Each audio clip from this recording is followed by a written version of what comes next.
حضرت امام حسین اپنے بھائی حضرت امام حسن سے 1 سال چھوٹے تھے۔ وہ نبی کریم صلی اللہ علیہ وآلہ وسلم کے نواسے حضرت فاطمہ الزہرا رضی اللہ تعالی عنہ اور حضرت علی رضی اللہ تعالی عنہ کے لخت جگر تھے۔ سیدنا حسین ہجرت کے 4 سال شعبان کے مہینے میں پیدا ہوئے۔ آپ کی پیدائش پر آپ صلی اللہ علیہ وآلہ وسلم بہت خوش ہوئے اور آپ کو گھٹی دی۔ رسول اللہ صلی اللہ علیہ وآلہ وسلم نے آپ کا نام حسین رکھا۔ 7ویں دن آپ کا عقیقہ کیا گیا اور سر کے بال مونڈے گئے۔ رسالت مآب صلی اللہ علیہ وآلہ وسلم اپنے اس نواسے سے جتنی محبت فرماتے تھے اس کے واقعات دیکھنے والوں نے ہمیشہ یاد رکھے۔ اکثر حدیثیں محبت اور فضیلت کی حسن و حسین دونوں صاحبزادوں میں مشترک ہیں۔ نبی کریم صلی اللہ علیہ وآلہ وسلم نے اپنے سایہ عاطفت میں اپنے ان نواسوں کی تربیت کی۔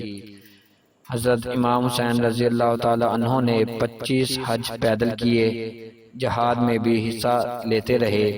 شہادت امام حسین رضی اللہ تعالی عنہ کا بنیادی سبب شہادت جہری یہ ہوا کہ جب یزید بادشاہ بنا اور اس نے اقتدار سنبھال لیا اور یہ رجب سن 60 ہجری میں دمشق میں حکمران بنا، اس نے اپنے زیر حکومت تمام علاقوں کو بیعت لینے کی غرض سے احکامات جاری کیے۔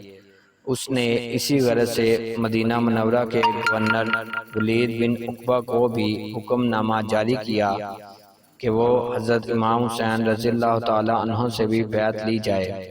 چنانچہ حضرت امام حسین رضی اللہ تعالی عنہ نے بیعت کرنے سے انکار کر دیا، کیونکہ وہ فاسق، شرابی اور ظلم کرنے والا تھا۔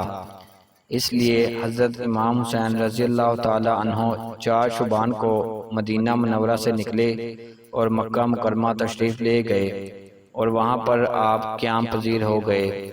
یہ خبر جب اہل کوفہ کو پہنچی تو ان میں سے بہت سے گروہوں نے اتفاق کیا اور حضرت امام حسین رضی اللہ تعالی عنہ کو اپنی طرف تشریف لانے کے خط لکھے کہ آپ پر وہ اپنے مال اور جانیں قربان کر دیں گے، اور اس بات میں انہوں نے بہت مبالغہ کیا۔ ان کے ایسے خطوط مسلسل آتے رہے اور یہ تعداد 150 تک پہنچ گئی، اور یہ خطوط کوفہ کے ہر گروہ کی طرف سے آتے رہے۔ چنانچہ آپ نے اپنے چچا زاد بھائی حضرت مسلم بن عقیل رضی اللہ تعالی عنہ کو کوفہ کی طرف روانہ کیا اور مسلم بن عقیل رضی اللہ تعالی عنہ کو ان کی مکمل مدد اور حمایت حاصل کرنے کی تاکید کی۔ چنانچہ حضرت مسلم بن عقیل رضی اللہ تعالی عنہ کوفہ پہنچے تو مختار بن عبید کے ہاں قیام پذیر ہوئے۔ حضرت مسلم بن عقیل رضی اللہ تعالی عنہ کے ہاتھوں پر 12,000 سے زائد لوگوں نے بیعت کی۔ اس صورتحال پر حضرت نعمان بن بشیر رضی اللہ تعالی عنہ جو کہ یزید کی طرف سے کوفہ کے گورنر اور صحابی رسول تھے، انہوں نے لوگوں کو معاملات سمجھانے کی کوشش کی، اور یہ کوشش صرف لفظی حد تک محدود تھی اور انہوں نے کسی ایک پر بھی کوئی سختی نہ کی۔ اسی بنا پر مسلم بن یزید حضرمی اور عمارہ بن ولید بن عقبہ نے یزید کو حضرت مسلم بن عقیل رضی اللہ تعالی عنہ کے بارے میں اور اہل کوفہ کے رویہ کے بارے میں لکھا۔ نیز حضرت نعمان بن بشیر رضی اللہ تعالی عنہ کی اس معاملہ میں بے پراہی کے بارے میں بھی لکھا۔ چنانچہ یزید نے حضرت نعمان بن بشیر کو معزول کر دیا اور ان کی جگہ عبید اللہ ابن زیاد جو کہ بصرہ کا بھی گورنر تھا کو گورنر مقرر کر دیا۔ عبید اللہ ابن زیاد بصرہ سے کوفہ روانہ ہوا۔ وہ رات کے وقت میں کوفہ میں حجازیوں کے لباس میں داخل ہوا اور اس نے یہ دھوکہ دیا کہ وہ حضرت امام حسین ہے۔ لوگوں نے رات کی تاریکی میں اسے حضرت امام حسین سمجھ کر اس کا استقبال کیا۔ لوگ اسے سلام کر رہے تھے اور وہ ان کے آگے آگے چلتا جا رہا تھا، اور لوگ یا ابن رسول اللہ مرحبا کہہ کر اس کا خیر مقدم کر رہے تھے۔ وہ خاموشی سے سیکریٹریٹ میں داخل ہو گیا۔ جب صبح ہوئی تو اس نے لوگوں کو جمع کیا اور ان پر اپنی حکومت کا تقرر نامہ پڑھ کر سنایا اور لوگوں کو یزید کی مخالفت کرنے سے ڈرایا دھمکایا۔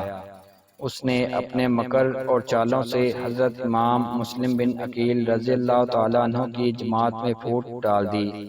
چنانچہ حضرت امام مسلم بن عقیل رضی اللہ تعالیٰ عنہ حضرت ہانی بن عروہ کے گھر میں پناہ گزین ہو گئے۔ عبید اللہ بن زیاد نے محمد بن اشعث کو ایک بڑے فوجی دستے کے ہمراہ ہانی بن عروہ کے گھر بھیجا۔ وہ ہانی بن عروہ کو پکڑ کر لے آئے۔ اس نے انہیں قید کر لیا اور اس کے ساتھ ساتھ تمام رؤسائے کوفہ کو بھی ایک دعوت کے بہانے بلا کر اپنے پاس قید کر لیا۔ یہ خبر حضرت امام مسلم بن عقیل رضی اللہ تعالیٰ عنہ کو پہنچی تو آپ نے اپنا شعار پکارا۔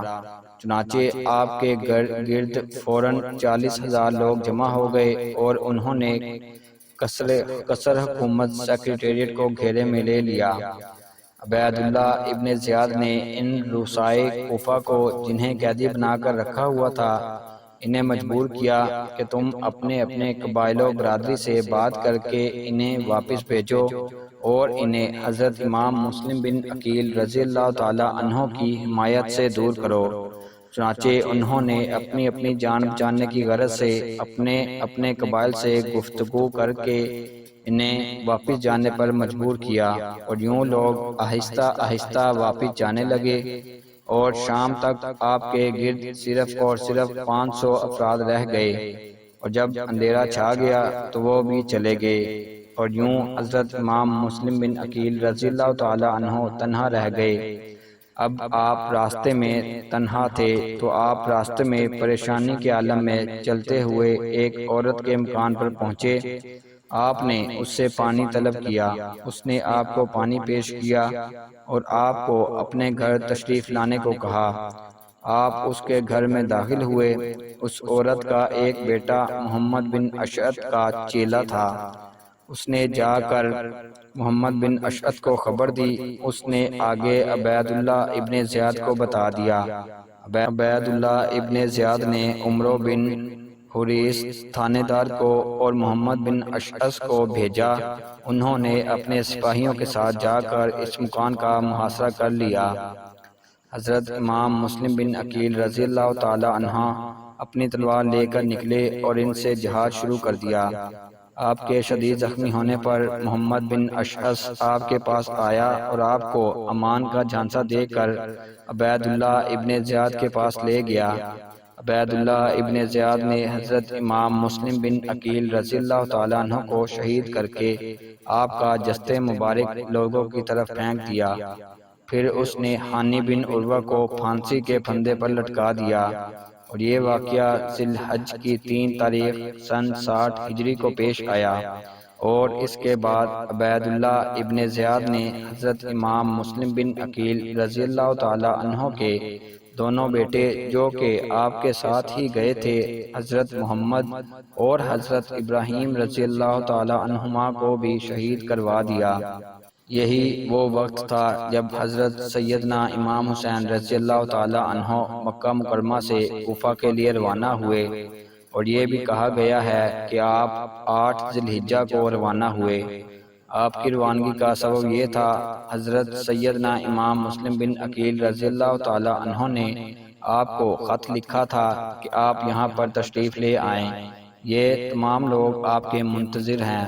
جب آپ روانہ ہونے لگے تو حضرت سیدنا عبداللہ بن عباس، حضرت سیدنا عبداللہ بن عمر رضی اللہ تعالی عنہ، حضرت سیدنا جابر، حضرت سیدنا ابو سعید خدری اور حضرت سیدنا ابو واقد لیثی رضی اللہ تعالی عنہم نے آپ کو جانے سے روکا، لیکن آپ نہ رکے، اور ساتھ ہی یہ حدیث پاک بھی سنائی کہ میں نے اپنے والد محترم حضرت مولا علی رضی اللہ تعالی عنہ سے سنا۔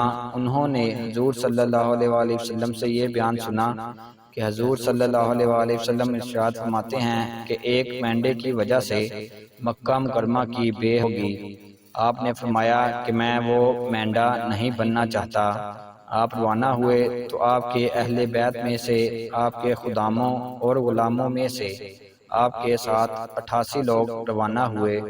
حضرت امام حسین کا قافلہ آگے بڑھا تو راستے میں ابن اشعث کا بھیجا ہوا آدمی ملا جو حضرت مسلم رضی اللہ تعالیٰ عنہ کی وصیت پر عمل کرنے کی غرض سے بھیجا گیا تھا۔ اس سے حضرت مسلم رضی اللہ تعالیٰ عنہ کی شہادت کی خبر معلوم ہونے پر بعض ساتھیوں نے امام کو قسم دی کہ یہیں سے پلٹ چلیے۔ مسلم شہید رضی اللہ تعالیٰ عنہ کے عزیزوں نے کہا، ہم کسی طرح نہیں پلٹ سکتے، یا خون ناحق کا بدلہ لیں گے یا مسلم مرحوم رضی اللہ تعالیٰ عنہ سے جا ملیں گے۔ امام نے فرمایا، تمہارے بعد زندگی بیکار ہے۔ پھر جو لوگ راہ میں ساتھ ہو لیے تو ان سے ارشاد کیا، کوفیوں نے ہمیں چھوڑ دیا، اب جس کے جی میں آئے پلٹ جائے، ہمیں کچھ ناگوار نہ ہوگا۔ یہ اس غرض سے فرما دیا کہ لوگ یہ سمجھ کر ہمراہ ہوئے تھے کہ امام ایسی جگہ تشریف لیے جاتے ہیں جہاں کے لوگ داخل بیت ہو چکے ہیں۔ یہ سن کر سوا ان چند بزرگان خدا کے جو مکہ معظمہ سے ہم راہ رکاب سعادت مآب تھے، سب اپنی اپنی راہ گئے۔ پھر ایک اور عربی ملے، عرض کی کہ اب تیغ و سنا پر جانا ہے، آپ کو قسم ہے واپس جائیے۔ فرمایا، جو خدا چاہتا ہے ہو کر رہتا ہے۔ اب امام علی مقام رضی اللہ تعالیٰ عنہ موضع شراب سے آگے بڑھے ہیں۔ یہ دوپہر کا وقت ہے۔ یکایک ایک صاحب نے بلند آواز سے اللہ اکبر کہا۔ فرمایا، کیا ہے؟ کہا، کھجور کے درخت نظر آتے ہیں۔ قبیلہ بنی اسد کے دو شخصوں نے کہا، اس زمین میں کھجور کبھی نہ تھے۔ فرمایا، پھر کیا ہوا؟ عرض کی، سوار معلوم ہوتے ہیں۔ فرمایا، میرا بھی یہی خیال ہے۔ اچھا، تو یہاں کوئی بنا کی جگہ ہے کہ اسے ہم اپنی پشت پر لے کر اطمینان کے ساتھ دشمن سے مقابلہ کر سکیں؟ کہا، ہاں، کوہ ذو حسم، اگر حضور ان سے پہلے اس تک پہنچ گئے۔ یہ باتیں ہو رہی تھیں کہ سوار نظر آئے اور امام رضی اللہ تعالیٰ عنہ سبقت فرما کر پہاڑ کے پاس ہو لیے۔ جب وہ اور قریب آئے تو معلوم ہوا کہ حر ہیں، جو 1000 سواروں پر افسر بنا کر امام رضی اللہ تعالیٰ عنہ کو ابن زیاد بدنہاد کے پاس لے جانے کے لیے بھیجے گئے ہیں۔ اس ٹھیک دوپہر میں اصحاب امام کے سامنے اترے۔ مالک کوثر کے بیٹے نے حکم دیا کہ انہیں اور ان کے گھوڑوں کو پانی پلاؤ۔ ہمراہیان امام رضی اللہ تعالیٰ عنہم نے پانی پلایا۔ جب ظہر کا وقت ہوا، امام نے مؤذن کو اذان کا حکم دیا۔ پھر ان لوگوں سے فرمایا، تمہاری طرف میرا آنا اپنی مرضی سے نہ ہوا، تم نے خط اور قاصد بھیج کر بلایا۔ اب اگر اطمینان کا اقرار کرو تو میں تمہارے شہر کو چلوں، ورنہ واپس جاؤں۔ کسی نے جواب نہ دیا اور مؤذن سے کہا، تکبیر کہو۔ امام رضی اللہ تعالیٰ عنہ نے حر سے فرمایا، اپنے ساتھیوں کو تم نماز پڑھاؤ گے؟ کہا، نہیں، آپ پڑھائیں اور ہم سب مقتدی ہوں۔ بعد نماز حر اپنے مقام پر گئے۔ امام رضی اللہ تعالیٰ عنہ نے اللہ تعالیٰ کی تعریف کے بعد ان لوگوں سے ارشاد کیا، اگر تم اللہ عز و جل سے ڈرو اور حق کو اس کے اہل کے لیے پہچانو تو خدا کی رضامندی اسی میں ہے کہ ہم اہل بیت ان ظالموں کے مقابلہ میں اولو الامر ہونے کے مستحق ہیں۔ بائیں ہمہ، اگر تم ہمیں ناپسند کرو اور ہمارا حق نہ پہچانو اور اپنے خطوں اور قاصدوں کے خلاف ہمارے بارے میں رائے رکھنا چاہو تو میں واپس جاؤں۔ حر نے عرض کی، واللہ ہم نہیں جانتے کیسے خط اور کیسے قاصد۔ امام نے 2 خورجیاں بھرے ہوئے خط نکال کر سامنے ڈال دیے۔ حر نے کہا، میں خط بیچنے والوں میں نہیں، مجھے تو یہ حکم دیا گیا ہے کہ جب آپ رضی اللہ تعالیٰ عنہ کو پاؤ تو کوفہ ابن زیاد کے پاس پہنچاؤ۔ فرمایا، تیری موت نزدیک ہے اور یہ ارادہ دور۔ پھر ہمراہیوں کو حکم دیا کہ واپس چلیں۔ حر نے روکا۔ فرمایا، تیری ماں تجھے روئے کیا چاہتا ہے؟ کہا، سنیے، خدا کی قسم، آپ کے سوا تمام عرب میں کوئی اور یہ بات کہتا تو میں اس کی ماں کو برابر سے کہتا، کسے باشد، مگر واللہ آپ کی ماں کا نام پاک تو میں ایسے موقع پر لے ہی نہیں سکتا۔ فرمایا، آخر مطلب کیا ہے؟ عرض کی، ابن زیاد کے پاس حضور کا لے چلنا۔ فرمایا تو خدا کی قسم میں تیرے ساتھ نہ چلوں گا۔ کہا تو خدا کی قسم آپ کو نہ چھوڑوں گا۔ جب بات بڑھی اور ہن نے دیکھا امام رضی اللہ تعالیٰ عنہ یوں راضی نہ ہوں گے اور کسی گستاخی کی نسبت ان کے ایمان نے اجازت نہ دی تو یہ عرض کی کہ میں دن بھر تو حضور سے علیحدہ ہو نہیں سکتا، ہاں جب شام ہو تو آپ مجھ سے عورتوں کی ہمراہی کا عذر فرما کر علیحدہ ٹھہریے اور رات میں کسی وقت موقع پا کر تشریف لے جائیے۔ میں ابن زیاد کو کچھ لکھ بھیجوں گا، شاید اللہ تعالیٰ وہ صورت کرے کہ میں کسی بے جا معاملے میں مبتلا ہونے کی جرت نہ کر سکوں۔ جب امام حسین رضی اللہ تعالیٰ عنہ نینوا پہنچے، ایک سوار کوفے سے آتا ملا۔ اس نے حر کو ابن زیاد کا خط دیا، لکھا تھا حسین پر سختی کر، جہاں اترے میدان میں اترے، پانی سے دور ٹھہریں، یہ قاصد برابر تیرے ساتھ رہے گا، یہاں تک کہ مجھے خبر دے کہ تو نے میرے حکم کی کیا تعمیل کی۔ حر نے خط پڑھ کر امام سے گزارش کی کہ مجھے یہ حکم آیا ہے، میں اس کے خلاف نہیں کر سکتا کہ یہ قاصد مجھ پر جاسوس بنا کر بھیجا گیا ہے۔ زہیر بن کین نے عرض کی، خدا کی قسم اس کے بعد جو کچھ آئے گا وہ اس سے سخت تر ہوگا۔ اس گروہ کا قتال ہمیں آئندہ آنے والوں کے قتال سے آسان ہے۔ ارشاد ہوا ہم ابتدا نہ فرمائیں گے۔ یہی باتیں ہو رہی تھیں کہ آفتاب غروب ہو گیا اور محرم کی دوسری رات کا چاند اپنی ہلکی ہلکی روشنی دکھانے لگا۔ دونوں لشکر علیحدہ علیحدہ ٹھہرے۔ اب مشرقی کناروں سے اندھیرا بڑھتا آتا ہے اور بزم فلک کی شمعیں روشن ہوتی جاتی ہیں۔ فضائے عالم کے سیاہ اور خدا کی آزاد مخلوق پرند چہچہا کر خاموش ہو گئے ہیں۔ زمانے کی رفتار بتانے والی گھڑی اور عمروں کا حساب سمجھانے والی جنتری، اسلامی سن کی تقویم جسے قدرت کے زبردست ہاتھ نے ارجن قدیم کی حد تک پہنچا دیا ہے، کچھ اپنی دلکش ادائیں دکھا کر روپوش ہو گئی۔ تاریکیوں کا رنگ اب اور بھی گہرا ہو گیا ہے۔ نگاہیں جو تقریباً 2 گھنٹے پہلے دنیا کی وسیع آبادی میں دور کی چیزوں کو با اطمینان تمام دیکھتی اور پرکھ سکتی تھی، اب یہ تھوڑے فاصلے پر بھی کام دینے میں الجھتی بلکہ ناکام رہ جاتی ہیں، اور اگر کچھ نظر بھی آ جاتا ہے تو رات کی سیاہ چلمن اسے صاف معلوم ہونے سے روکتی ہے۔ وقت کے زیادہ گزرنے اور بول چال کے موقوف ہو جانے نے سناٹا پیدا کر دیا ہے۔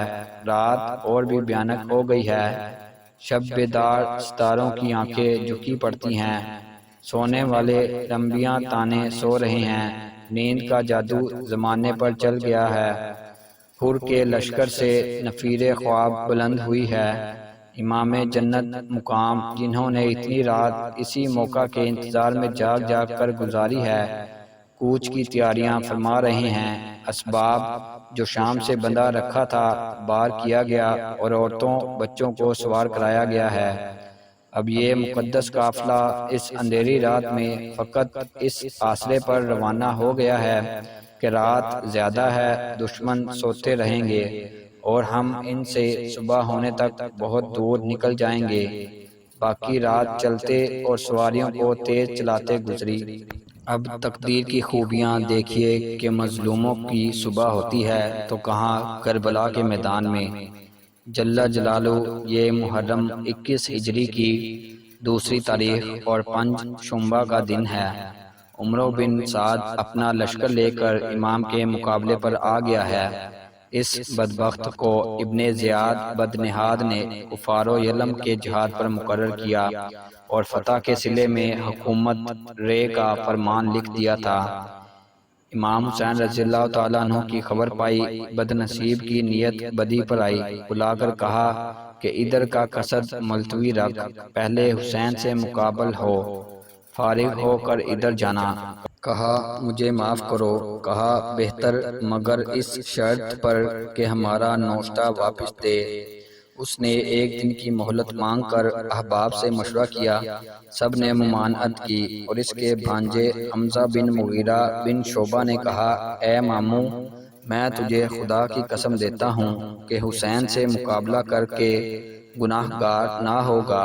اللہ کی قسم، اگر ساری دنیا تیری سلطنت میں ہو تو اسے چھوڑنا اس سے آسان ہے کہ تو خدا سے حسین کا قاتل ہو کر ملے۔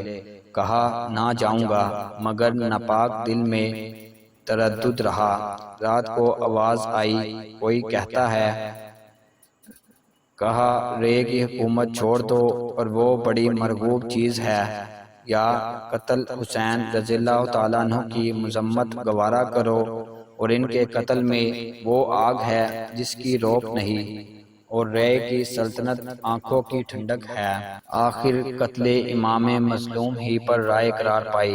بے دین نے الدین مزرعۃ الدنیا کی ٹھہرائی۔ فرات کے گھاٹوں پر 500 سوار بھیج کر ساقی کوثر صلی اللہ علیہ وآلہ وسلم کے بیٹے پر پانی بند کیا۔ ایک رات امام نے بلا بھیجا، دونوں لشکروں کے بیچ میں حاضر آیا۔ دیر تک باتیں رہیں۔ امام نے سمجھایا کہ اہل باطل کا ساتھ چھوڑ۔ کہا، میرا گھر ڈھایا جائے گا۔ فرمایا، اس سے بہتر بنوا دوں گا۔ کہا، میری جائیداد چھن جائے گی۔ ارشاد ہوا، اس سے اچھی عطا فرماؤں گا۔ 3-4 رات یہی باتیں رہیں، جن کا اثر اس قدر ہوا کہ ابن سعد نے ایک صلح آمیز خط ابن زیاد کو لکھا کہ حسین چاہتے ہیں یا تو مجھے واپس جانے دو، یا یزید کے پاس لے چلو، یا کسی اسلامی سرحد پر چلا جاؤں، اس میں تمہاری مراد حاصل ہے۔ حالانکہ امام نے یزید پلید کے پاس جانے کو ہرگز نہ فرمایا تھا۔ ابن زیاد نے خط پڑھ کر کہا، بہتر ہے۔ شمر ذل جوشن خبیث بولا، کیا یہ باتیں مانے لیتا ہے؟ خدا کی قسم، اگر حسین رضی اللہ تعالیٰ عنہ بے تیری اطاعت کیے چلے گئے تو ان کے لیے عزت و قوت ہوگی، اور تیرے واسطے ضعف و ذلت یوں نہیں بلکہ تیرے حکم سے جائیں۔ اگر تو سزا دے تو مالک ہے، اور اگر معاف کرے تو تیرا احسان ہے۔ میں نے سنا ہے کہ حسین اور ابن سعد میں رات رات بھر باتیں ہوتی ہیں۔ ابن زیاد نے کہا، تیری رائے مناسب ہے، تو میرا خط ابن سعد کے پاس لے جا، اگر وہ مان لے تو اس کی اطاعت کرنا، ورنہ تو سردار لشکر ہے، اور ابن سعد کا سر کاٹ کر میرے پاس بھیج دینا۔ پھر ابن سعد کو لکھا کہ میں نے تجھے حسین کی طرف اس لیے بھیجا تھا کہ تو ان سے دستکش ہو، یا امید دلائے اور ڈھیل دے، یا ان کا سفارشی بنے۔ دیکھ، حسین سے میری فرما برداری کے لیے کہا، اگر مان لے تو مطیع بنا کر یہاں بھیج دے، ورنہ انہیں اور ان کے ساتھیوں کو قتل کر۔ اگر تو ہمارا حکم مانے گا تو تجھے فرما برداری کا انعام ملے گا، ورنہ ہمارا شمر کے لیے چھوڑ دے۔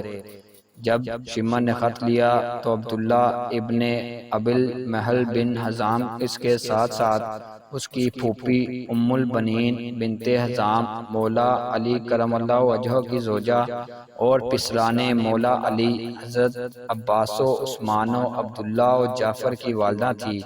اس نے ابن زیاد سے اپنے ان پھوپھی زاد بھائیوں کے لیے امان مانگی۔ اس نے لکھ دی۔ وہ خط اس نے ان صاحبوں کے پاس بھیجا۔ انہوں نے فرمایا، ہمیں تمہاری امان کی حاجت نہیں، ابن سمیہ کی امان سے اللہ تعالیٰ کی امان بہتر ہے۔ جب شمر نے ابن سعد کو ابن زیاد بدنہاد کا خط دیا، اس نے کہا، تیرا برا ہو، میرا خیال ہے کہ تو نے ابن زیاد کو میری تحریر پر عمل کرنے سے پھیر کر کام بگاڑ دیا۔ مجھے صلح ہو جانے کی پوری امید تھی۔ حسین ہرگز تو اطاعت قبول کریں گے ہی نہیں۔ خدا کی قسم، ان کے باپ کا دل ان کے پہلو میں رکھا ہوا ہے۔ شمر نے کہا، اب تو کیا کرنا چاہتا ہے؟ بولا، جو ابن زیاد نے لکھا۔ شمر نے عباس اور ان کے حقیقی بھائیوں کو بلا کر کہا، اے بانجو، تمہیں امان ہے۔ وہ بولے، اللہ کی لعنت تجھ پر اور تیری امان پر۔ ماموں بن کر ہمیں امان دیتا ہے اور رسول اللہ صلی اللہ علیہ وآلہ وسلم کے بیٹے کو امان نہیں؟ یہ پنج شنبہ کی شام اور محرم 61 ہجری کی 9 تاریخ ہے۔ اس وقت سردار جوانان جنت کے مقابلہ میں جہنمی لشکر کو جنبش دی گئی ہے، اور وہ میں شہادت کا متوالا حیدری کچھار کا شیر خیمہ اطہر کے سامنے تیغ وقف جلوہ فرما ہے۔ آنکھ لگ گئی ہے، خواب میں اپنے جد کریم صلی اللہ علیہ وآلہ وسلم کو دیکھا ہے کہ اپنے لختے جگر کے سینہ پر دست اقدس رکھے فرما رہے ہیں، الہی حسین کو صبر و اجر عطا کر، اور ارشاد ہوتا ہے کہ اب ان قریب ہم سے ملا چاہتے ہو اور اپنا روزہ ہمارے پاس آ کر افطار کیا چاہتے ہو۔ جوش مسرت میں امام کی آنکھ کھل گئی، ملاحظہ فرمایا کہ دشمن عملہ آوری کا قصد کر رہے ہیں۔ جمعہ کے خیال اور پسماندوں کو وصیت کرنے کی غرض سے امام نے 1 رات کی مہلت چاہی۔ ابن سعد نے مشورہ لیا۔ عمرو بن حجاج زبیدی نے کہا، اگر دیلم کے کافر بھی تم سے 1 رات کی مہلت مانگتے تو دینی چاہیے تھی، غرض مہلت دی گئی۔ یہاں یہ کاروائی ہوئی کہ سب خیمے ایک دوسرے کے قریب کر دیے گئے، تنابوں سے تنابیں ملا دی، خیموں کے پیچھے خندق کھود کر نرکل وغیرہ خشک لکڑیوں سے بھر دی۔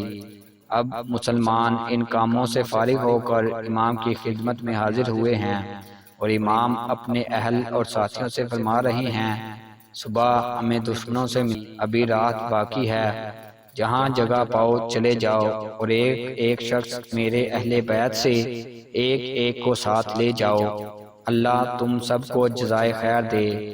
دیہات و بلاد میں متفرق ہو جاؤ، یہاں تک کہ اللہ تعالیٰ بلا ڈالے۔ دشمن جب مجھے پائیں گے تمہارا پیچھا نہ کریں گے۔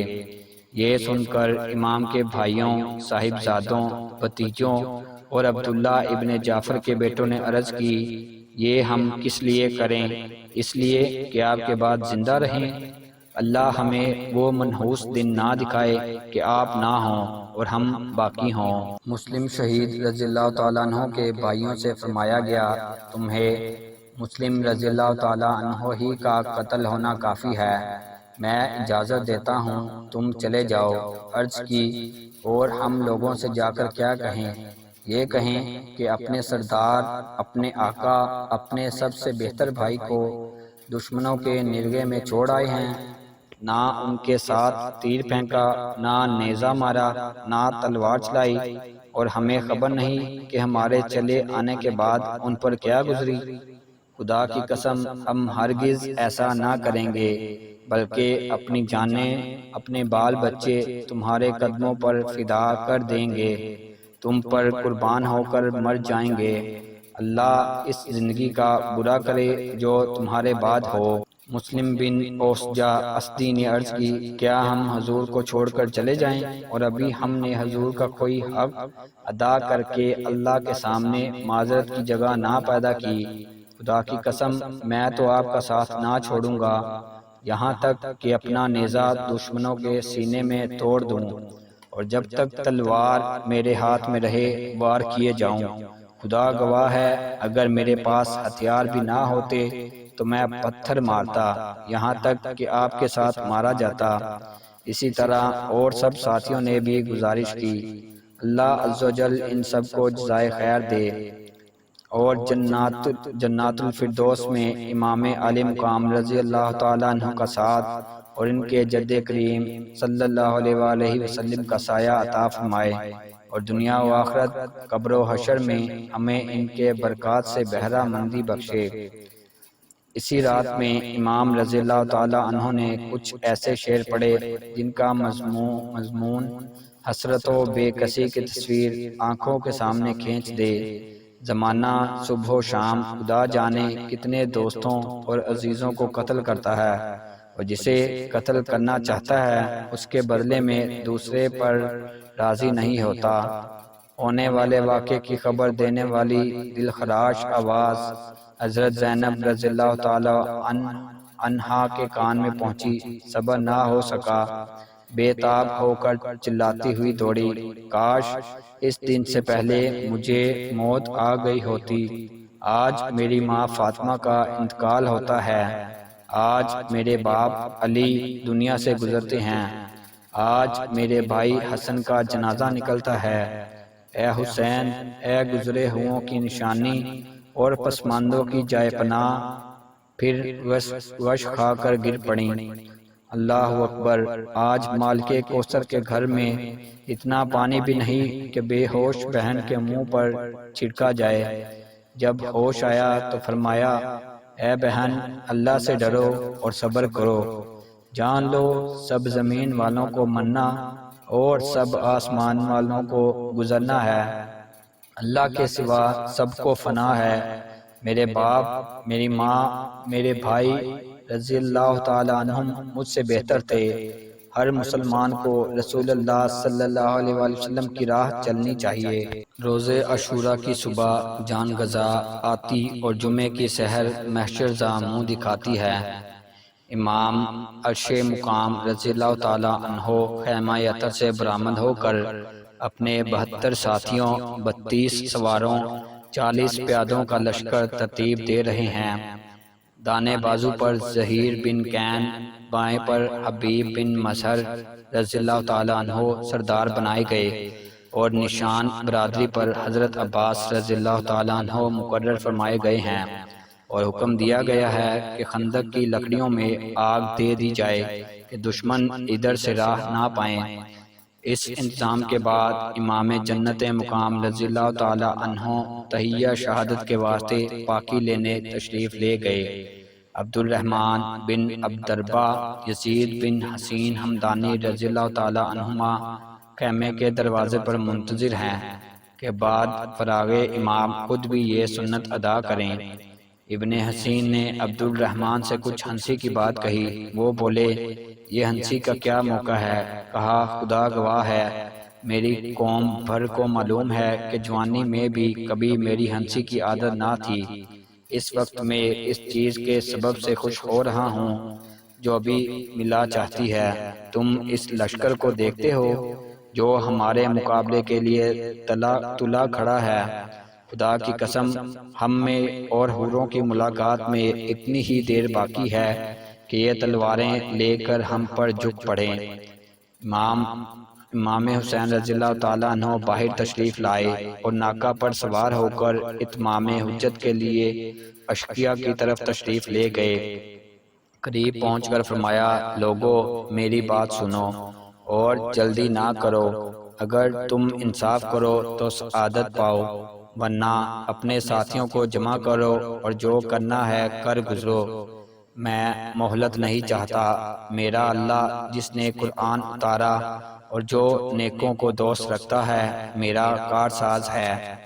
امام کی یہ آواز ان کی بہنوں کے کان تک پہنچی، بے اختیار ہو کر رونے لگیں۔ امام نے حضرت عباس اور امام زین العابدین کو خاموش کرنے کے لیے بھیج کر فرمایا، خدا کی قسم انہیں بہت رونا ہے۔ پھر اشقیہ کی طرف متوجہ ہو کر فرمانے لگے، ذرا میرا نسب تو بیان کرو اور سوچو تو میں کون ہوں، اپنے گریبان میں منہ ڈالو، کیا میرا قتل تمہیں روا ہو سکتا ہے؟ میری بے حرمتی تم کو حلال ہو سکتی ہے؟ کیا میں تمہارے نبی صلی اللہ علیہ وآلہ وسلم کا نواسہ نہیں؟ کیا تم نے نہ سنا کہ رسول اللہ صلی اللہ علیہ وآلہ وسلم نے مجھے اور میرے بھائی کو فرمایا، تم دونوں جوانان اہل جنت کے سردار ہو؟ کیا شمر مردک نے کہا، ہم نہیں جانتے، تم کیا کہہ رہے ہو؟ حبیب بن مظہر نے فرمایا، اللہ عز و جل نے تیرے دل پر مہر کر دی، تو کچھ نہیں جانتا۔ پھر امام حسین رضی اللہ تعالی عنہ نے فرمایا، خدا کی قسم میرے سوا روئے زمین پر کسی نبی کا کوئی نواسہ باقی نہیں، بتاؤ تو میں نے تمہارا کوئی آدمی مارا یا مال لوٹا یا کسی کو زخمی کیا؟ آخر مجھ سے کس بات کا بدلہ چاہتے ہو؟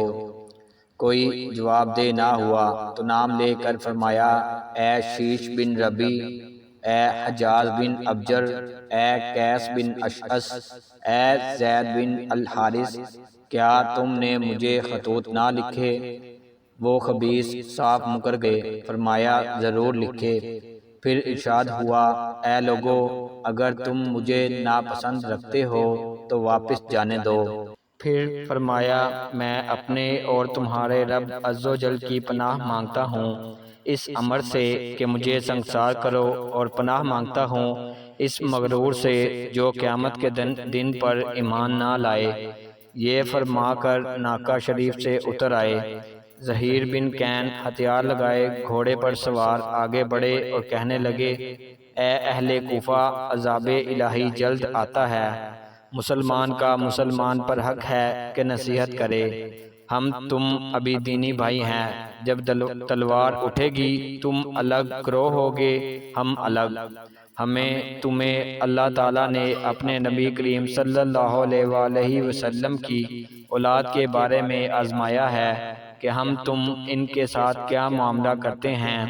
میں تمہیں حضرت امام حسین رضی اللہ تعالیٰ عنہ کی مدد کے لیے بلاتا اور سرکش ابن زیاد کی اطاعت سے روکنا چاہتا ہوں۔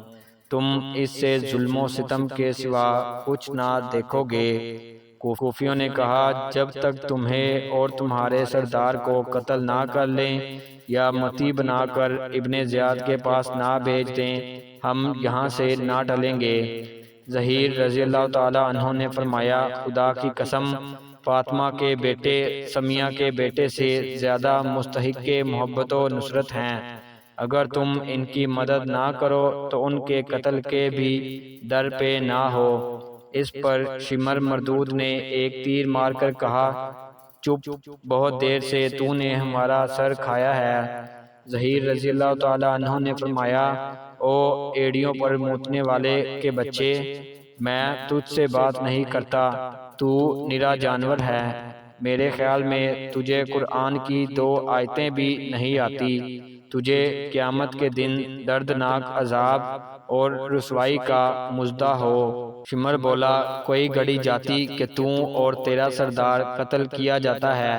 فرمایا، کیا مجھے موت سے ڈراتا ہے؟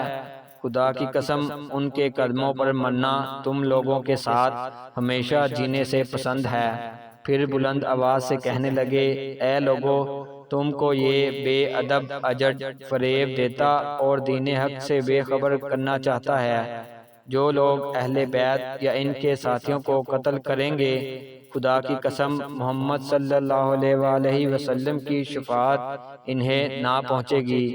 امام علی مقام رضی اللہ تعالی عنہ نے واپس بلایا۔ اب شقی ابن سعد نے اپنے ناپاک لشکر کو حضرت امام حسین رضی اللہ تعالی عنہ کی طرف حرکت دی۔ حر نے کہا، تجھے اللہ کی مار، کیا تو ان سے لڑے گا؟ کہا، لڑوں گا، اور ایسی لڑائی لڑوں گا جس کا ادنا درجہ سروں کا اڑنا اور ہاتھوں کا گرنا ہے۔ کہا، وہ 3 باتیں جو انہوں نے پیش کی تھی تجھے منظور نہیں؟ کہا، میرا اختیار ہوتا تو مان لیتا۔ حر مجبوراً لشکر کے ساتھ امام کی طرف بڑھے، مگر یوں کہ بدن کانپ رہا ہے اور پہلو میں دل کے پھڑکنے کی آواز بغل والے سن رہے ہیں۔ یہ حالت دیکھ کر ان کے ایک ہم قوم نے کہا، تمہارا یہ کام شبہ میں ڈالتا ہے، میں نے کسی لڑائی میں تمہاری یہ کیفیت نہ دیکھی۔ مجھ سے اگر کوئی پوچھتا ہے کہ تمام اہل کوفہ میں بہادر کون ہے تو میں تمہارا ہی نام لیتا ہوں۔ بولے، میں سوچتا ہوں کہ ایک طرف جنت کے خوش رنگ پھول کھلے ہیں اور ایک جانب جہنم کے بھڑکتے ہوئے شعلے بلند ہوئے ہیں، اور میں اگر پرزے کر کے جلا دیا جاؤں تو جنت چھوڑنا گوارا نہ کروں گا۔ یہ کہہ کر گھوڑے کو ایڑی دی اور امام علی مقام رضی اللہ تعالیٰ عنہ کی خدمت میں حاضر ہو گئے۔ پھر عرض کی، اللہ مجھے حضور پر قربان کرے، میں حضور کا وہی ساتھی ہوں جس نے حضور کو واپس جانے سے روکا، جس نے حضور کو حراست میں لیا۔ خدا کی قسم، مجھے یہ گمان نہ تھا کہ یہ بدبخت لوگ حضور کا ارشاد قبول نہ کریں گے، اور یہاں تک میں اپنے جی میں کہتا تھا، خیر بعض باتیں ان کی کہی کر لوں کہ وہ یہ نہ سمجھیں کہ یہ ہماری اطاعت سے نکل گیا۔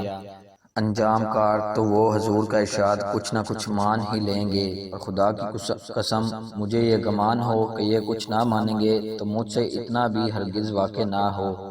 اب میں تائب ہو کر حاضر آیا ہوں اور اپنی جان حضور پر قربان کرنی چاہتا ہوں، کیا میری توبہ حضور کے نزدیک مقبول ہو جائے گی؟ فرمایا ہاں، اللہ عز و جل توبہ قبول کرنے والا اور گناہ بخش دینے والا ہے۔ اور یہ مژدہ سن کر اپنی قوم کی طرف پلٹے اور فرمانے لگے، کیا وہ باتیں جو امام نے پیش کی تھی منظور نہیں؟ ابن سعد نے کہا، ان کا ماننا میری قدرت سے باہر ہے۔ فرمایا، اے کوفیو، تمہاری مائیں بے اولادی ہوں، تمہاری ماؤں کو تمہارا رونا نصیب ہو۔ کیا تم نے امام کو دشمنوں کے ہاتھ میں دینے کے لیے بلایا تھا؟ کیا تم نے وعدہ کیا تھا کہ اپنی جانیں ان پر نثار کرو گے، اور اب تمہیں ان کے قتل پر آمادہ ہو؟ یہ بھی منظور نہیں کہ وہ اللہ کے کسی شہر میں چلے جائیں، وہ ان کے بال بچے امان پائیں۔ تم نے انہیں قیدی بے دست و پا بنا رکھا ہے۔ فرات کا بہتا پانی جسے خدا کے دشمن پی رہے ہیں، اور گاؤں کے کتے سور جس میں لوٹ رہے ہیں، حسین اور ان کے بچوں پر بند کیا گیا ہے۔ پیاس کی تکلیف نے انہیں زمین سے لگا دیا ہے۔ تم نے کیا برا معاملہ کیا ذریت محمد صلی اللہ علیہ وآلہ وسلم سے؟ اگر تم توبہ نہ کرو اور اپنی حرکتوں سے باز نہ آؤ تو اللہ تمہیں قیامت کے دن پیاسا رکھے۔ اس کے جواب میں ان خبیثوں نے حضرت حر پر پتھر پھینکنے شروع کیے۔ یہ واپس ہو کر امام کے آگے کھڑے ہو گئے۔ لشکر اشقیاء سے زیاد کا غلام یسار اور ابن زیاد کا غلام سالم میدان میں آئے اور اپنے مقابلہ کے لیے ممارز طلب کرنے لگے۔ حضرت عبداللہ بن عمیر کلبی رضی اللہ تعالی عنہ سامنے آئے۔ دونوں بولے، ہم تمہیں نہیں مانتے، زہیر بن کین یا حبیب بن مظہر یا بریر بن حضیر کو ہمارے مقابلہ کے لیے بھیجو۔ حضرت عبداللہ نے یسار سے فرمایا، او بدکار عورت کے بچے، تو مجھ سے نہ لڑے گا، تیری لڑائی کے لیے بڑے بڑے چاہیے۔ یہ فرما کر ایک ہاتھ مارا، وہ قتل ہوا۔ سالم نے آپ پر وار کیا، بائیں ہاتھ سے روکا، انگلیاں اڑ گئی۔ داہنے سے وار کیا، وہ بھی مارا گیا۔ یہ عبداللہ کوفے سے امام رضی اللہ تعالی عنہ کی خدمت میں حاضر ہوئے تھے، اور ان کی بیوی ام وہب ان کے ساتھ تھیں۔ وہ خیمے کی چوب لے کر جہاد کے لیے چلیں اور اپنے شوہر سے کہا، میرے ماں باپ تیرے قربان، قتال کر ان ستھرے پاکیزہ نبی زادوں کے لیے۔ کہا، تم عورتوں میں جاؤ، نہ مانا اور کہا، تمہارے ساتھ مروں گی۔ آخر حضرت امام نے آواز دی کہ اے بی بی، اللہ تجھ پر رحمت کرے، پلٹ آ کہ جہاد عورتوں پر فرض نہیں۔ واپس آئیں۔ پھر ابن سعد کے میمنہ سے عمرو بن الحجاج اپنے سوار لے کر آگے بڑھا۔ امام کے ساتھیوں نے گھٹنوں کے بل جھک کر نیزے سامنے کیے، گھوڑے نیزوں کی سنانوں پر نہ بڑھ سکے۔ پیچھے پلٹے تو ادھر سے تیر چلائے گئے، وہ کتنے ہی زخمی ہوئے، کتنے ہی مارے گئے۔ ایک مردک ابن حوزہ نے پوچھا، کیا تم میں حسین ہیں؟ کسی نے جواب نہ دیا۔ 3 بار پوچھا۔ لوگوں نے کہا، تیرا کیا کام ہے؟ بولا، اے حسین، تمہیں آگ کی بشارت ہو۔ فرمایا، تو جھوٹا ہے، میں اپنے مہربان رب کے پاس جاؤں گا۔ پھر اس کا نام پوچھا، کہا ابن حوزہ۔ دعا فرمائی، الہی اسے آگ کی طرف سمیٹ۔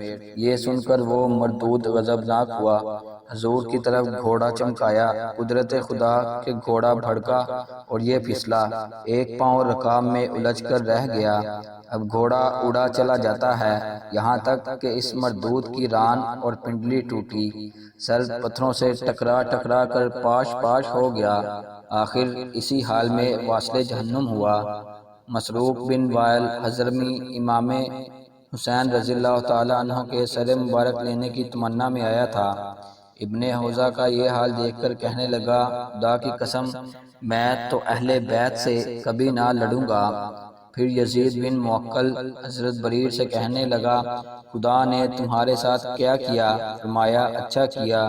کہا، تم نے جھوٹ کہا اور میں تم کو آج سے پہلے جھوٹا نہ جانتا تھا۔ میں گواہی دیتا ہوں کہ تم گمراہ ہو۔ فرمایا تو آؤ ہم تم مباہلہ کر لیں کہ اللہ جھوٹے پر لعنت کرے اور جھوٹا سچے کے ہاتھ سے قتل ہو۔ وہ راضی ہو گیا۔ مباہلہ کے بعد ابن موکل نے تلوار چھوڑی، خالی گئی۔ حضرت بریر رضی اللہ تعالیٰ عنہ نے وار کیا، خود کاٹتا ہوا بھیجا چاٹ گیا۔ یہ دیکھ کر رضی بن موکز عبدی دوڑا اور حضرت بریر رضی اللہ تعالیٰ عنہ سے لپٹ گیا۔ کشتی ہونے لگی۔ حضرت بریر رضی اللہ تعالیٰ عنہ نے دے مارا اور اس کے سینے پر چڑھ بیٹھے۔ پیچھے سے کعب بن جابرازدی نے نیزہ مارا کہ پشت مبارک میں غائب ہو گیا۔ نیزہ کھا کر رضی کے سینے سے اترے اور اس مردک کی ناک دانتوں سے کاٹ لی۔ کعب نے تلوار ماری کہ شہید ہوئے۔ جب کعب پلٹا، اس کی عورت نے کہا، میں تجھ سے کبھی بات نہ کروں گی۔ تو نے فاطمہ کے بیٹے کے ہوتے دشمن کو مدد دی اور عالموں کے سردار بریر رضی اللہ تعالیٰ عنہ کو شہید کیا۔ پھر امام کی جانب سے عمرو بن قرظہ انصاری رضی اللہ تعالیٰ عنہ نکلے اور سخت لڑائی کے بعد شہید ہوئے۔ حضرت حر نے قتال شدید کیا۔ یزید بن سفیان ان کے سامنے آیا، انہوں نے اسے قتل فرمایا۔ نافع بن حلال مرادی رضی اللہ تعالیٰ عنہ میدان میں آئے۔ مزاحم بن حریث ان کا مزاحم ہوا۔ مرادی با مراد نے اس نامراد کو قتل کیا۔ یہ حالت دیکھ کر عمرو بن الحجاج چلایا، اے لوگو، تم جانتے ہو ان سے لڑ رہے ہو، تمہارے سامنے وہ بہادر ہیں جنہیں مرنے کا شوق ہے، ایک ایک ان سے میدان نہ کرو، وہ بہت کم ہیں، خدا کی قسم تم سب مل کر پتھر مارو گے تو قتل کر لو گے۔ ابن سعد نے یہ رائے پسند کر کے لوگوں کو تنہا میدان کرنے سے روک دیا۔ پھر عمرو بن الحجاج نے فرات کی طرف سے حملہ کیا۔ اس حملہ میں مسلم بن اوسجہ اسدی رضی اللہ تعالیٰ عنہ نے شہادت پائی۔ عمرو پلٹ گیا۔ ان میں ابھی رمق باقی تھی۔ حبیب بن مظہر نے کہا، تمہیں جنت کا مزدہ ہو، تمہارا گرنا مجھ پر سخت شاق ہوا، میں ابھی ان قریب تم سے ملا چاہتا ہوں، مجھے کوئی وصیت کرو کہ اس پر عمل کروں۔ مسلم رضی اللہ تعالیٰ عنہ نے حضرت امام حسین رضی اللہ تعالیٰ عنہ کی طرف اشارہ کر کے فرمایا، ان پر قربان ہو جانا۔ حبیب نے کہا، ایسا ہی ہوگا۔ پھر خبیث ابن سعد نے 500 تیر انداز ابن نمیر کے ساتھ جماعت امام پر بھیجے۔ اب 3 دن کے پیاسوں پر تیروں کا مینا برسنا شروع ہو گیا۔ امام کے ساتھی گھوڑوں سے اتر کر پیادہ ہو لیے، اور یہ پیادہ ہونا اس مصلحت سے تھا کہ اس ناگہانی بلا سے کہ ایک ساتھ 500 تیر چٹکیوں سے نکل رہا ہے، گھبرا کر پاؤں نہ اکھڑ جائیں، مارنا مرنا جو کچھ ہونا ہے یہیں ہو جائے، امام کو چھوڑ کر بھاگنے اور پیٹھ دکھانے کی راہ نہ رہے۔ حضرت حر سخت لڑائی لڑے، یہاں تک کہ دوپہر ہو گیا۔ ان 500 نے ان کے 30 ساتھیوں پر کچھ قدرت نہ پائی۔ جب شکی ابن سعد نے یہ حال دیکھا کہ سامنے سے جانے کی طاقت نہیں، اس میدان کے دہنے بائیں کچھ مکان واقع تھے، ان میں لوگ بھیجے کہ جماعت امام پر دہنے بائیں سے بھی حملہ ہو سکے۔ امام رضی اللہ تعالیٰ عنہ کے 3-4 ساتھی پہلے سے بیٹھ رہے، جو کودا مار لیا۔ ابن سعد نے جل کر کہا کہ مکانات میں آگ لگا دی جائے۔ امام نے فرمایا، جلا لینے دو، جب آگ لگ جائے گی تو ادھر سے حملے کا اندیشہ نہ رہے گا۔ شمر مردود حملہ کر کے خیمہ اطہر کے قریب پہنچا اور جنت والوں کا خیمہ پھونکنے کو جہنمی نے آگ مانگی۔ اس کے ساتھی حمید بن مسلم نے کہا کہ خیمے کو آگ دے کر عورتوں بچوں کو قتل کرنا ہرگز مناسب نہیں۔ اس دوزخی نے نہ مانا۔ شیش بن ربی کوفی نے کہ اس ناپاک لشکر کے سرداروں میں تھا، اس ناری کو آگ لگانے سے باز رکھا۔ اس عرصے میں حضرت زہیر بن کین 10 صاحبوں کے ساتھ شمر مردود کے لشکر پر ایسی سختی سے حملہ آور ہوئے کہ ان بدبختوں کو بھاگتے اور پیٹھ دکھاتے ہی بن پڑی۔ اس حملے میں ابو عزا مارا گیا۔ دشمنوں نے جمع ہو کر ان 11 پر پھر ہجوم کیا۔ ان میں سے جتنے مارے جاتے کثرت کی وجہ سے معلوم بھی نہ ہوتے، اور ان میں کا ایک بھی شہید ہوتا تو سب پر ظاہر ہو جاتا۔ اسی عرصہ میں نماز ظہر کا وقت آ گیا۔ حضرت ابو ثمامہ الساعدی نے امام سے عرض کی، میری جان حضور پر قربان، میں دیکھتا ہوں کہ اب دشمن پاس آ گئے، خدا کی قسم جب تک میں اپنی جان حضور پر نثار نہ کر لوں حضور شہید نہ ہوں گے، مگر آرزو یہ ہے کہ ظہر پڑھ کر اللہ تعالیٰ سے ملوں۔ امام نے فرمایا، ہاں یہ اول وقت ہے، ان سے کہو اس قدر مہلت دے کہ ہم نماز پڑھ لیں۔ کہ امام کی کرامت کہ یہ بات ان بے دینوں نے قبول کر لی۔ ابن نمیر مردک نے کہا، یہ نماز قبول نہ ہوگی۔ حضرت حبیب بن مظہر رضی اللہ تعالیٰ عنہ نے فرمایا، آل رسول کی نماز قبول نہ ہوگی، اور اے گدھے تیری قبول ہوگی؟ اس نے ان پر وار کیا، انہوں نے خالی دے کر تلوار ماری، گھوڑے پر پڑی، گھوڑا گرا اور اس کے ساتھ وہ مردود بھی زمین پر آیا۔ اس کے ہمراہ ہی جلدی کر کے اسے اٹھا لے گئے۔ پھر انہوں نے قتال شدید کیا، بنی تمیم سے بدیل بن سریم کو قتل فرمایا۔ دوسرے تمیمی نے ان کے نیزہ مارا، اٹھنا چاہتے تھے کہ ابن نمیر خبیث نے تلوار چھوڑ دی، شہید ہو گئے رحمت اللہ علیہ۔ ان کی شہادت کا امام کو سخت صدمہ ہوا۔ اب حضرت حر اور زہیر بن کین رضی اللہ تعالیٰ عنہ نے یہ شروع کیا کہ ایک ان خبیثوں پر حملہ فرماتے، جب وہ اس ہر بونگ میں گر جاتے دوسرے لڑ بڑھ کر چھٹا لاتے، جب یہ گر کر غائب ہو جاتے وہ پہلے حملہ کرتے اور بچا لاتے۔ دیر تک یہی حالت رہی، پھر پیادوں کا لشکر حضرت حر پر ٹوٹ پڑا اور انہیں شہید کیا۔ روضۃ الشہداء میں ہے، جب حر زخمی ہو کر گرے، امام کو آواز دی، حضرت بے قرار ہو کر تشریف لے گئے اور سخت جنگ فرما کر اٹھا لائے، زمین پر لٹا دیا اور ان کا سر اپنے زانوں پر رکھ کر پیشانی اور رخساروں کی گرد دامن سے پہنچنے لگے۔ حر نے آنکھیں کھول دی اور اپنا سر امام کے زانوں پر پا کر مسکرائے اور عرض کی، حضور اب تو مجھ سے خوش ہوئے۔ فرمایا، ہم راضی ہیں، اللہ بھی تم سے راضی ہو۔ حر نے یہ مژدہ جاں فضا سن کر امام پر نقد جاں نثار کیا اور بہشت بریں کی راہ کر لی۔ حر کی شہادت کے بعد سخت لڑائی شروع ہوئی، دشمن کٹتے جاتے اور آگے بڑھتے جاتے، کثرت کی وجہ سے کچھ خیال میں نہ لاتے، یہاں تک کہ امام کے قریب پہنچ گئے اور تشنا کاموں پر تیروں کا مینہ برسانا شروع کر دیا۔ یہ حالت دیکھ کر حضرت حنفی نے امام کو اپنی پیٹھ کے پیچھے لے لیا اور اپنے چہرے اور سینے کو امام کی سپر بنا کر کھڑے ہو گئے۔ دشمن کی طرف سے تیر پر تیر آ رہے ہیں اور یہ کامل اطمینان اور پوری خوشی کے ساتھ زخم پر زخم کھا رہے ہیں۔ اس وقت اس شراب محبت کے متوالے نے اپنے معشوق، اپنے دلربا حسین کو پیٹھ کے پیچھے لے کر جنگ احد کا سماں یاد دلا دیا ہے۔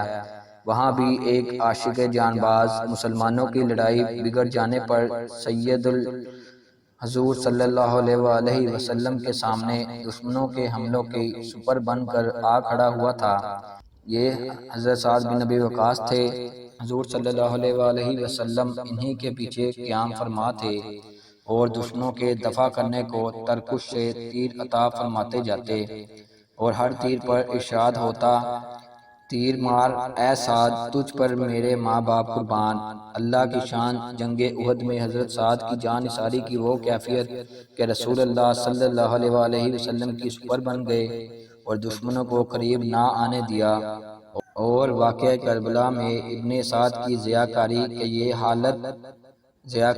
یہ حالت کہ دشمنوں کو رسول اللہ صلی اللہ علیہ وآلہ وسلم کے بیٹے کے مقابلے پر لایا ہے۔ بزرگوار باپ کے تیر اسلام کے دشمنوں پر چل رہے تھے، ناہنجار بیٹے کے تیر مسلمانوں کے سردار پر چھوٹ رہے ہیں۔ غرض حضرت حنفی نے امام رضی اللہ تعالیٰ عنہ کے سامنے یہاں تک تیر کھائے کہ شہید ہو کر گر پڑے۔ حضرت زہیر بن کین رضی اللہ تعالیٰ عنہ نے اس طوفان تو اس طوفان بے تمیزی کے روکنے میں جان توڑ کوشش کی اور سخت لڑائی لڑ کر شہید ہو گئے۔ حضرت نافع بن حلال رضی اللہ تعالی عنہ نے تیروں پر اپنا نام کنندہ کرا کر زہر میں بجایا تھا۔ ان سے 12 شکی قتل کیے اور بے شمار زخمی کر ڈالے۔ دشمن ان پر بھی ہجوم کر آئے۔ دونوں بازوں کے ٹوٹ جانے کے سبب سے مجبور ہو کر گرفتار ہو گئے۔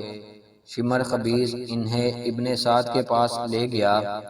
حلال کے چاند کا چہرہ خون سے بھرا تھا اور وہ بکھرا ہوا شعر کہہ رہا تھا، میں نے تم میں کے 12 گرائے اور بے گنتی گھائل کیے، اگر میرے ہاتھ نہ ٹوٹتے تو میں گرفتار نہ ہوتا۔ شمر نے ان کے قتل پر تلوار کھینچی، فرمایا تو مسلمان ہوتا تو خدا کی قسم ہمارا خون کر کے خدا سے ملنا پسند نہ کرتا۔ اس خدا کے لیے تعریف ہے جس نے ہماری موت بدتران خلق کے ہاتھ پر رکھی۔ شمر نے شہید کر دیا۔ پھر باقی مسلمانوں پر حملہ آور ہوا۔ امام کے ساتھیوں نے دیکھا کہ اب ان میں امام کی حفاظت کرنے کی طاقت نہ رہی۔ شہید ہونے میں جلدی کرنے لگے کہ کہیں ایسا نہ ہو کہ ہمارے جیتے جی امام عرش مقام کو کوئی صدمہ پہنچے۔ حضرت عبداللہ و عبد الرحمن پسران عروہ غفاری اجازت لے کر بڑھے اور لڑائی میں مشغول ہو کر شہید ہو گئے۔ سیف بن حارث اور مالک بن عبد رضی اللہ تعالی عنہما کے دونوں ایک ماں کے بیٹے اور باپ کی طرف سے چچا زاد تھے۔ حاضر خدمت ہو کر رونے لگے۔ امام نے فرمایا کیوں روتے ہو؟ کچھ ہی دیر باقی ہے کہ اللہ تعالیٰ تمہاری آنکھیں ٹھنڈی کرتا ہے۔ عرض کی واللہ ہم اپنے لیے نہیں روتے بلکہ حضور کے واسطے روتے ہیں کہ اب ہم میں حضور کی محافظت کی طاقت نہ رہی۔ فرمایا اللہ تم کو جزائے خیر دے۔ بالآخر یہ دونوں بھی رخصت ہو کر بڑے اور شہید ہو گئے۔ حنظلہ بن اسد رضی اللہ تعالی عنہ نے امام کے سامنے قرآن مجید کی کچھ آیاتیں پڑھی اور کوفیوں کو عذاب الہی سے ڈرایا، مگر وہاں ایسی کون سنتا تھا۔ یہ بھی سلام کر کے گئے اور داد شجاعت دے کر شہید ہو گئے۔ شوذب بن شاکر رضی اللہ تعالی عنہ رخصت پا کر بڑھے اور شہادت پا کر دارالسلام پہنچے۔ حضرت عباس رضی اللہ تعالی عنہ اجازت لے کر چلے اور مبارز مانگا۔ ان کی مشہور بہادری کے خوف سے کوئی سامنے نہ آیا۔ ابن سعد نے کہا انہیں پتھروں سے مارو۔ چاروں طرف سے پتھروں کی بوچھار شروع ہو گئی۔ جب انہوں نے ان نام مردوں کی یہ حرکت دیکھی، تیش میں بھر کر زرہ اتار خود پھینک حملہ آور ہوئے۔ دم کے دم میں سب کو بھگا دیا۔ دشمن پھر حواس جمع کر کے آئے اور انہیں بھی شہید کیا۔ یزید بن ابی زیاد کندی رضی اللہ تعالیٰ عنہ نے جو کوفے کے لشکر میں تھے اور نار سے نکل کر نور میں آ گئے تھے، دشمنوں پر تیر مارنے شروع کیے۔ ان کے ہر تیر پر امام نے دعا فرمائی الہی اس کا تیر خطا نہ ہو اور اسے جنت عطا فرما۔ 100 تیر مارے جن میں 5 بھی خطا نہ گئے، آخر کار شہید ہوئے۔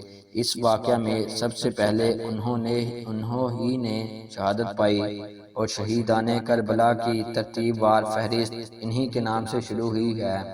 عمرو بن خالد، ماں سعد، مولا جبار بن حارث و مجمع بن عبید اللہ رضی اللہ تعالی عنہم لڑتے لڑتے دشمنوں میں ڈوب گئے۔ اس وقت اشقیاء نے سخت حملہ کیا۔ حضرت عباس رضی اللہ تعالی عنہ حملہ فرما کر چھڑا لائے، زخموں میں چور تھے۔ اسی حال میں دشمنوں پر ٹوٹ پڑے اور لڑتے لڑتے شہید ہو گئے۔ اب حضرت امام حسین رضی اللہ تعالیٰ عنہ کے وفادار اور جان نثار سپاہیوں میں چند رشتہ داروں کے سوا کوئی باقی نہ رہا۔ ان حضرات میں سب سے پہلے جو دشمنوں کے مقابلہ پر تشریف لائے امام کے صاحبزادے حضرت علی اکبر رضی اللہ تعالیٰ عنہ ہیں۔ شیروں کے حملے مشہور ہیں۔ پھر یہ شعر تو محمدی کچھار کا شعر ہے۔ اس کے جھنجھلائے ہوئے حملہ سے خدا کی پناہ، دشمنوں کو قہر الہی کا نمونہ دکھا دیا۔ جس نے سر اٹھایا نیچا دکھایا۔ صف شکن حملوں سے جدھر بڑے دشمن کائی کی طرح پھٹ گئے۔ دیر تک قتال کرتے اور قتل فرماتے رہے۔ پیاس اور ترکی پکڑ گئی، واپس تشریف لائے اور دم راست فرما کر پھر حملہ آور ہوئے اور دشمنوں کی جان پر وہی قیامت برپا کر دی۔ چند بار ایسا ہی ہوا، یہاں تک کہ مرہ بن منقذ عبدی شکی کا نیزہ لگا اور بدبختوں نے تلواروں پر رکھ لیا۔ جنت علیہ میں آرام فرمایا۔ نوجوان بیٹے کی لاش پر امام نے فرمایا، بیٹے، خدا تیرے شہید کرنے والے کو قتل کرے، تیرے بعد دنیا پر خاک ہے۔ یہ قوم اللہ سے کتنی بے باک اور رسول اللہ صلی اللہ علیہ وآلہ وسلم کی بے حرمتی پر کس قدر جری ہے۔ پھر نعش مبارک اٹھا کر لے گئے اور خیمہ کے پاس رکھ لی۔ پھر عبداللہ بن مسلم لڑائی پر گئے اور شہید ہوئے۔ اب اعداء نے چار طرف سے نرغہ کیا۔ اس نرغے میں اون بن عبداللہ بن حضرت جعفر تیار اور عبد الرحمن و جعفر پسران عقیل نے شہادتیں پائی۔ پھر حضرت قاسم، حضرت امام حسن رضی اللہ تعالیٰ عنہ کے صاحبزادے حملہ آور ہوئے اور عمرو بن سعد بن نفیل مردود کی تلوار کھا کر زمین پر گرے۔ امام کو چچا کہہ کر آواز دی۔ امام شیر غضبناک کی طرح پہنچے اور عمرو مردود پر تلوار چھوڑی۔ اس نے روکی، ہاتھ کوہنی سے اڑ گیا۔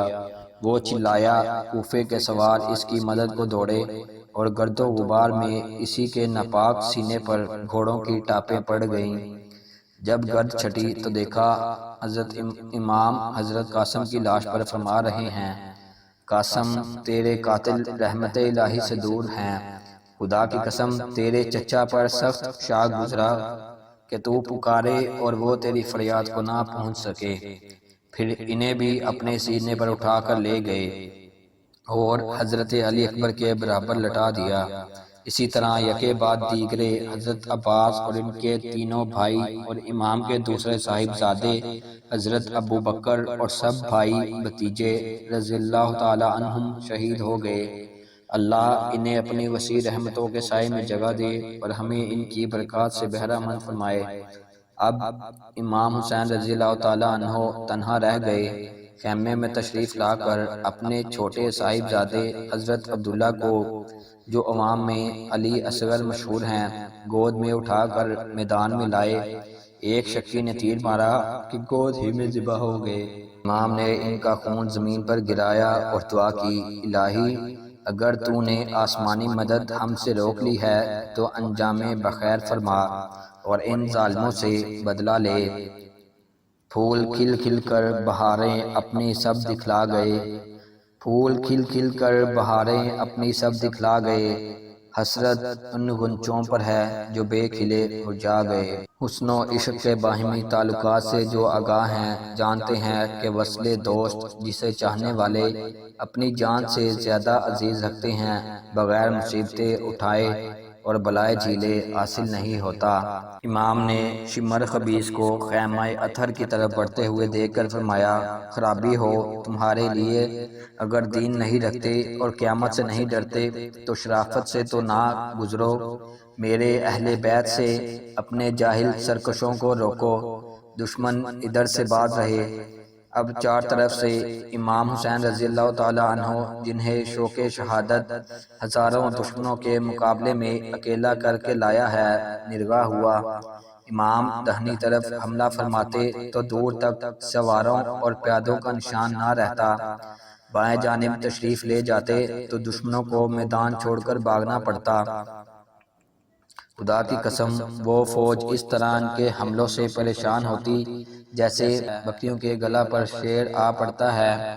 لڑائی نے طول کھینچا ہے، دشمنوں کے چھکے چھوٹے ہوئے ہیں۔ ناگاہ امام کا گھوڑا بھی کام آ گیا، پیادہ ایسا قتال فرمایا کہ سواروں سے ممکن نہیں۔ 3 دن کے پیاسے تھے۔ ایک بدبخت نے فرات کی طرف اشارہ کر کے کہا، وہ دیکھیے کیسا چمک رہا ہے، مگر تم اس میں سے ایک بوند نہ پاؤ گے، یہاں تک کہ پیاسے ہی مارے جاؤ گے۔ فرمایا، اللہ تجھ کو پیاسا قتل کرے۔ فوراً پیاس میں مبتلا ہوا، پانی پیتا اور پیاس نہ بجھتی، یہاں تک کہ پیاسا ہی مر گیا۔ حملہ کرتے اور فرماتے، کیا میرے قتل پر جمع ہوئے ہو؟ ہاں ہاں، خدا کی قسم میرے بعد کسی کو قتل نہ کرو گے جس کا قتل میرے قتل سے زیادہ خدا کی ناخوشی کا سبب ہو۔ خدا کی قسم مجھے امید ہے کہ اللہ تعالیٰ تمہاری ذلت سے مجھے عزت بخشے اور تم سے وہ بدلہ لے جو تمہارے خواب و خیال میں بھی نہ ہو۔ خدا کی قسم تم مجھے قتل کرو گے تو اللہ تم میں پھوٹ ڈالے گا اور تمہارے خون بہائے گا اور اس پر راضی نہ ہوگا، یہاں تک کہ تمہارے لیے دکھ دینے والا عذاب در چند بڑھائے گا۔ جب شمر خبیث نے کام نکلتا نہ دیکھا، لشکر کو للکارا، تمہاری مائیں تم کو پیٹیں، کیا انتظار کر رہے ہو؟ حسین کو قتل کرو۔ اب چار طرف سے ظلمت کے ابر اور تاریکی کے بادل فاطمہ رضی اللہ تعالی عنہما کے چاند پر چھا گئے۔ زرہ بن شریک تمیمی نے بائیں شانہ مبارک پر تلوار ماری۔ امام تھک گئے ہیں، زخموں سے 34 زخم، نیزے کے 34 گھاؤ تلوار کے لگے ہیں، تیروں کا شمار نہیں، اٹھنا چاہتے ہیں اور گر پڑتے ہیں۔ اسی حالت میں سنان بن انس نخی شکی ناری جہنمی نے نیزہ مارا کہ وہ عرش کا تارا زمین پر ٹوٹ کر گرا۔ سنان مردود نے خولی بن یزید سے کہا سر کاٹ لے، اس کا ہاتھ کانپا۔ سنان ولد الشیطان بولا تیرا ہاتھ بیکار ہو، اور خود گھوڑے سے اتر کر محمد رسول اللہ صلی اللہ علیہ وسلم کے جگر پارے 3 دن کے پیاسے کو ذبح کیا اور سر مبارک جدا کر لیا۔ شہادت جو دلہن بنی ہوئی سرخ جوڑا جنتی خوشبویوں سے بسائے اسی وقت کے منتظر بیٹھی تھی، گھونگھٹ اٹھا کر بے تابانہ دوڑی اور اپنے دولہا حضرت امام حسین شہید رضی اللہ تعالی عنہ کے گلے میں باہیں ڈال کر لپٹ گئی۔ فصلی اللہ علی سیدنا و مولانا محمد و آلہ و صحبہ اجمعین و لعنت اللہ علی اعدائہ و اعدائہم الظالمین۔ انا للہ و انا الیہ راجعون۔